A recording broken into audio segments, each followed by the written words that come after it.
Salut les gars. Nous sommes en 2044, et le monde sombre dans le chaos. Des conflits religieux éclatent partout, chaque groupe cherchant à dominer les autres. En gros, un prolongement logique de ce qu'était 2025 et les années qui ont suivi. Au milieu de cette crise, un influenceur nommé Fix Huntley propose une idée radicale. Et si chaque religion envoyait un représentant pour se battre dans un tournoi, et que la religion du vainqueur devenait celle du monde entier? Une façon étrange, mais supposée efficace, d'instaurer enfin la paix. Contre toute attente, les nations et les groupes religieux acceptent. Ce tournoi est baptisé la bataille pour la domination absolue. 20 ans plus tard, en 2064, un jeune combattant prometteur, Sean Bruno, s'entraîne dur sous la supervision de son coach Anton. Il s'apprête à participer au tournoi Wild Card, espérant atteindre les sommets. Son père adoptif, le docteur Bruno, suit de près ses constantes vitales, car Sean a tendance à s'évanouir sans raison.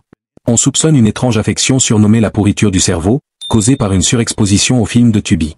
Fix Huntley, désormais plus âgé, a du mal à croire que son idée folle ait été prise au sérieux. Il invite la professeure Amanda Harris à réfléchir à ce que deviendrait le monde si une religion gagnait vraiment. Le favori du tournoi est Amon Jones, un pansanite, une religion apocalyptique qui croit que le monde finira en 2111. Leur société rejette le progrès et vit comme au Moyen-Âge. Le deuxième au classement est Nizé Haddad, un Dachafari, dont la religion interdit Noël. Un monde sans la saison de Maria Carey? Une hérésie pour certains. En troisième position, Mestre Ganto Santo, un céleste qui ne célèbre ni Ramadan ni Hanouka. Tous trois ont balayé leurs adversaires pour arriver au sommet. Amanda félicite Fix Huntley, grâce à son tournoi, le monde ne s'est pas encore autodétruit. À la veille du tournoi Wild Card, Sean, Anton et le docteur Bruno se rendent au stade Shalom. Mais dans le train, Sean s'évanouit à nouveau. Incapables de le réveiller, ils font croire qu'il dort à cause des caméras de surveillance. Il reprend conscience juste avant l'arrêt final. Le stade est bondé. L'hôte, Salon, accueille les participants avec faste et présente même une célébrité, Frankie Grande. Les combattants Wild Card n'ont pas encore de classement, mais s'ils gagnent, ils affronteront le top 50. Lors du tirage, Sean affronte rapidement tous ses adversaires sans difficulté. Les combats sont étonnamment homoérotiques, ce qui ravit Salon. Une journaliste, Claudia, note que Sean bat déjà des records. Le plus grand nombre de victoires en un minimum de temps, sans jamais mettre ses adversaires KO, il les pousse à abandonner. Sean représente l'IHS, l'Institut d'humanisme et de sciences. Ils ne sont pas religieux, d'où le clin d'œil à Carl Sagan dans son nom, Carl Sean. Cela intrigue Salon, qui demande à ce que Sean soit étroitement surveillé. Anton révèle que le docteur Bruno et le conseil d'administration ont engagé une PPO, agent de protection personnelle, pour Sean. Le stade est ultra sécurisé, mais seuls les 50 meilleurs ont généralement droit à une telle protection. Or, 8 combattants ont déjà été tués depuis le début du tournoi, alors mieux vaut prévenir. Grâce à ses performances, Sean devient rapidement une célébrité. Le commandant Zimmer, responsable militaire du tournoi, s'interroge, pourquoi l'IHS n'avait-il jamais envoyé de représentants auparavant? Son assistant, Nigel, explique que les membres de l'IHS sont des scientifiques, pas des guerriers, ils ont donc passé 20 ans à concevoir leur candidat parfait. Sean est le fruit de l'union entre le sperme d'un superathlète et l'embryon d'un génie. Zimmer, profondément religieuse, refuse l'idée qu'un combattant athée remporte le tournoi. Elle ordonne donc à Nigel de saboter les chances de Sean. Son prochain adversaire est Sami Oda, un ami proche du deuxième du classement, Nazar. Sami se montre extrêmement résistant, refusant d'abandonner, même pris dans une clé dangereuse. Soudain, Sean s'évanouit de nouveau, mais revient à lui dans un état étrange. Il murmure alors quelque chose à Sami, qui abandonne aussitôt. Personne ne sait ce qu'il a dit. Salon, curieux, ordonne à Claudia d'enquêter sur Sean. Peu après, Nia Olinga, l'agente de liaison de Sean, se manifeste. Elle avertit Sean, son ascension rapide attire l'attention, et les menace. Désormais, sa sécurité est en jeu. Selon le règlement, chaque combattant doit traverser la ligne de presse pour rejoindre son hôtel. Ils n'ont pas le droit de se soustraire à cette obligation, sous peine de disqualification. Autrement dit, même en danger, Sean devra marcher à découvert. La mère de Sean, la professeure Sitara Bruno, attend dans une pièce. Sajan lui a demandé un entretien privé. Lorsque Nia interroge Anton à ce sujet, il lui révèle que Sitara n'a jamais vraiment accordé d'attention à Sean, même lorsqu'il était enfant, ce qui a profondément abîmé leur relation. Il ajoute que l'IHS avait demandé à Sitara de devenir donneuse d'ovules, car elle était une ancienne championne du monde de gymnastique et bénéficiaire d'une bourse prestigieuse. Elle avait refusé, alors l'IHS s'est tourné vers son mari, le docteur Bruno, en lui proposant de diriger l'ensemble du projet, ce qui a facilité l'accord de Sitara. Le donneur de sperme, en revanche, reste anonyme. Alors que Sean se dirige vers l'arène, Sitara partage avec le docteur Bruno une confidence que Sean lui a faite, ignorant que Claudia écoute en secret. Il s'avère que Sean fait seulement semblant d'aller bien. Il agit ainsi car il ne veut pas admettre ce qu'il vit réellement. Apparemment, quelqu'un lui parle, et il est convaincu qu'il s'agit de Dieu. Salon veut rendre cette histoire publique, malgré les mises en garde de Claudia, qui rappelle qu'il s'agit d'un échange confidentiel avec une psychiatre. Salon publie donc l'histoire en faisant croire qu'elle provient d'un autre média. Pendant ce temps, Nia emmène Sean à l'arène avec l'aide de son ami Steph. Il y a des tensions sexuelles évidentes entre Steph et Nia, qui semblent très proches. Sean affronte un nouvel adversaire et cette fois, il est prêt. Lorsque son adversaire perd, Big Bakri continue de se battre, mais Sean l'arrête calmement en lui serrant les joues. La révélation selon laquelle il entend Dieu se répand en ligne et provoque des moqueries, mais Sean reste impassible. Lui et Nia s'entraînent ensemble, et leur complicité est palpable. Anton comprend alors que Sean est amoureux de Nia et lui révèle qu'elle a choisi d'être sa peau malgré les nombreuses propositions reçues d'autres groupes. Ils sont tous les deux surpris de voir Sitara entrer dans l'arène, car c'est la première fois qu'elle assiste à l'un des combats de son fils.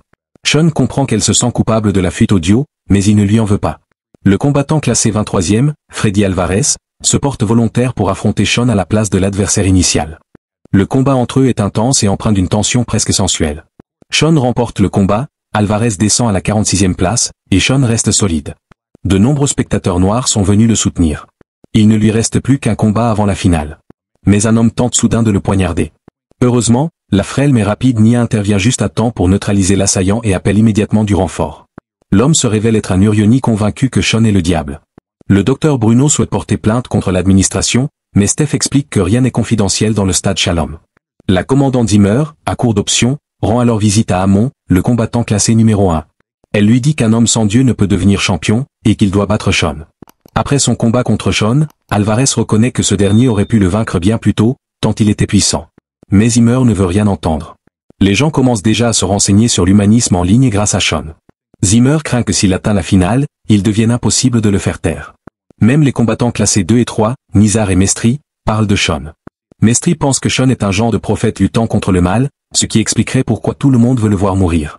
Nizar n'est pas d'accord mais reste curieux de voir si Amon remportera le combat. Mestri, lui, reste serein. Le film devient de plus en plus captivant.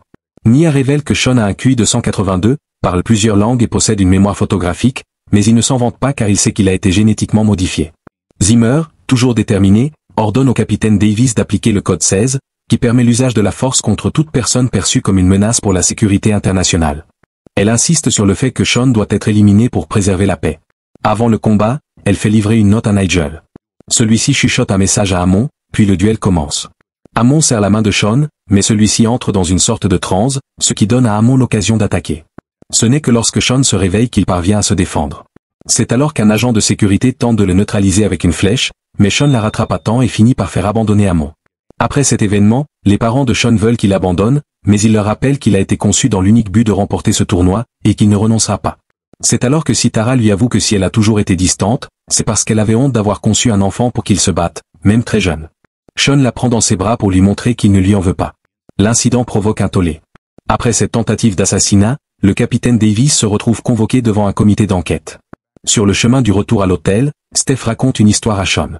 Plus tard, Nia lui explique que cette histoire était en réalité un message codé, car ils savent qu'ils sont surveillés. Dans la soirée, Nia explique que tous les groupes participants au tournoi doivent soumettre un manifeste détaillant à quoi ressemblerait le monde sous leur autorité.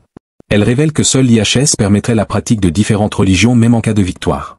Aucun groupe religieux ne serait exempté d'impôts et la religion ne serait pas enseignée dans les écoles, mais resterait libre en privé. Même si Nia croit en Dieu, elle a choisi l'IHS parce qu'il repose sur l'humanité.